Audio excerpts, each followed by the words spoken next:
We are in chapter 6, verse 29 of Bhagavad Gita. Sarvabhutasthamatmanam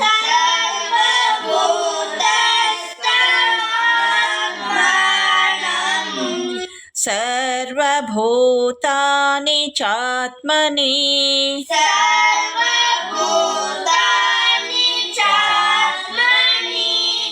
Iksate Yoga Yuktatma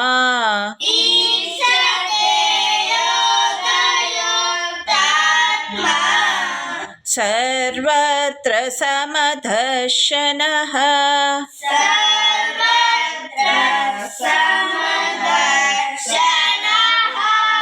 We'll repeat.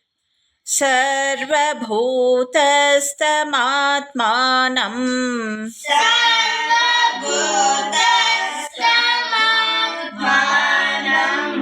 Sarvabhutani Chatmani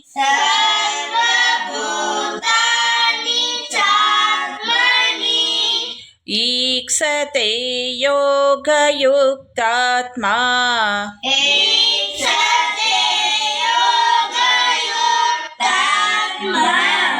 Sarvatra Samadharshanaha.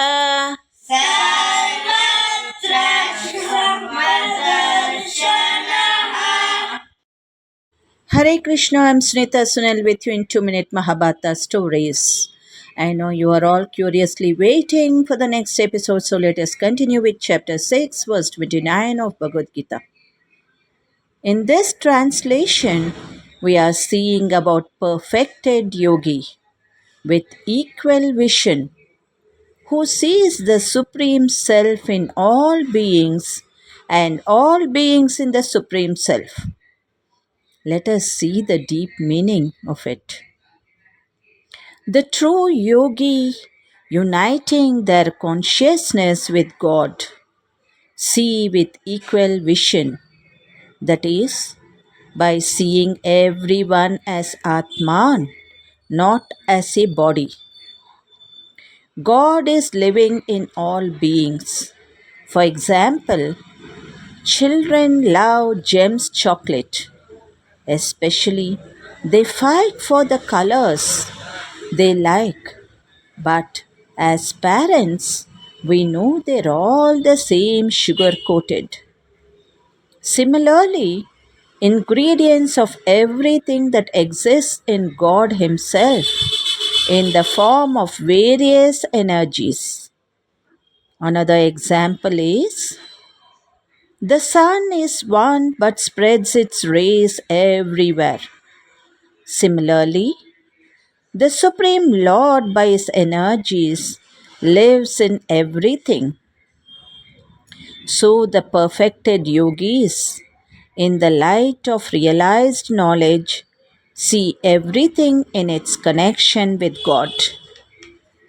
Here we see the yoga meaning as union with Atma, the merging of the individual self in Brahman. The sage who has attained in this state sees everything in his own self and is the own self in everything. This is called as equal vision. We should understand the whole at the objective universe is superimposed on the basic universal consciousness, that is, Atma or Self or Brahman. How to get into this state?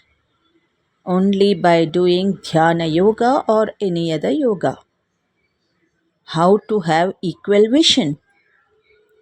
When the sage discovered that he is not the body, instead of limiting his vision himself to the body and seeing everything as separate fragments, he sees the all pervading Atma in himself and in all things. So, Separateness comes only by identity of the body, and everything is different from every other thing. This separateness born of ignorance which binds man to the body. When this is detached, man comes to know that he is a Atma, and Atma is universal. And all that exists along with himself is Atma. Therefore, the vision removes all conflicts and tensions everywhere. So sage shows same compassion on all beings but not expecting any credit. This selfless love is the highest morality. This spiritual concept is self realization. Why do people tell love for all? It is because there is only one self in all.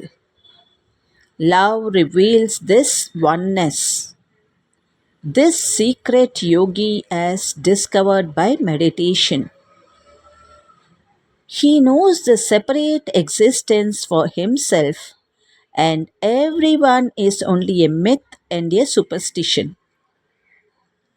The moral is what exists in all is Atma, and Atma alone exists. By seeing this, any seeker not attained direct vision should cultivate an equal attitude towards all beings. For this, how to cultivate? By freeing our anger, envy, jealousy on thoughts. Same neutral, friendly feeling towards all beings should be cultivated. What is the reason to be moral? This cannot be explained. Only by knowing the truth it is accepted. Moral is first achieving knowledge, then knowing the happiness and getting freedom of liberty. Ultimately, the true yogi sees Krishna in everyone's heart as a super soul or Paramatma. To see this, one has to practice yoga. For example, a mother is neutral to all her children. Similarly, Supreme Father is also. As said previously, Lord has two energies, that is, spiritual or superior, and other one is material or inferior. So everything depends on the notion we take. Therefore, while taken the material energy, the living entity desires for material senses, and while being in spiritual energy, he desires and serves the Supreme Lord directly. In either case, the living entity is a servant of God. This vision of equality is perfect in a person in Krishna consciousness. Let us continue to understand it more and more in a better way to get liberated. Thank you. Good day to all of you. ಹರೇ ಶ್ರೀಕೃಷ್ಣ. ಶ್ರೀಮದ್ ಭಗವದ್ಗೀತೆ ಅಧ್ಯಾಯ 6 ಶ್ಲೋಕ 29. ಸರ್ವಭೂತಸ್ಥಮಾತ್ಮಾನಂ ಸರ್ವಭೂತಾನಿ ಚಾತ್ಮನಿ ಈಕ್ಷತೆ ಯೋಗಯುಕ್ತಾತ್ಮ ಸರ್ವತ್ರ ಸಮದರ್ಶನಃ. ಈ ಶ್ಲೋಕದ ಭಾವಾರ್ಥ: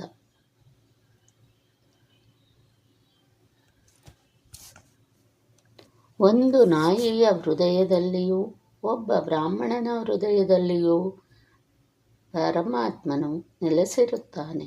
ಪರಿಪೂರ್ಣ ಯೋಗಿಗೆ ಭಗವಂತನು ನಿರಂತರವಾಗಿ ಅಲೌಕಿಕನಾದವನು ಮತ್ತು ನಾಯಿಯಲ್ಲಾಗಲಿ ಬ್ರಾಹ್ಮಣನಲ್ಲಾಗಲಿ ಇರುವುದರಿಂದ ಅವನಿಗೆ ಯಾವ ಪರಿಣಾಮವೂ ಇಲ್ಲ ಎನ್ನುವುದು ತಿಳಿದಿರುತ್ತದೆ. ಇದು ಭಗವಂತನ ಪರಮ ತಾಟಸ್ಥ್ಯ. ವ್ಯಕ್ತಿಗತ ಆತ್ಮವು ವ್ಯಕ್ತಿಯ ಹೃದಯದಲ್ಲಿ ನೆಲೆಸಿರುತ್ತದೆ, ಆದರೆ ಅದು ಎಲ್ಲ ಹೃದಯಗಳಲ್ಲಿ ಇರುವುದಿಲ್ಲ. ವೈಯಕ್ತಿಕ ಆತ್ಮಕ್ಕೂ ಪರಮಾತ್ಮನಿಗೂ ಇದೇ ವ್ಯತ್ಯಾಸ. ವಾಸ್ತವವಾಗಿ ಯೋಗಾಭ್ಯಾಸದಲ್ಲಿ ಇಲ್ಲದವನು ಇದನ್ನು ಅಷ್ಟು ಸ್ಪಷ್ಟವಾಗಿ ಕಾಣಲಾರ. ನಿಜವಾದ ಯೋಗಿಯು ಎಲ್ಲ ಜೀವಿಗಳಲ್ಲಿಯೂ ನನ್ನನ್ನು ಕಾಣುತ್ತಾನೆ ಮತ್ತು ನನ್ನಲ್ಲಿ ಎಲ್ಲ ಜೀವಿಗಳನ್ನು ಕಾಣುತ್ತಾನೆ. ವಾಸ್ತವವಾಗಿ ಆತ್ಮ ಸಾಕ್ಷಾತ್ಕಾರವನ್ನು ಪಡೆದ ಮನುಷ್ಯನು ಪರಮ ಪ್ರಭುವಾದ ನನ್ನನ್ನೇ ಎಲ್ಲೆಲ್ಲಿಯೂ ಕಾಣುತ್ತಾನೆ.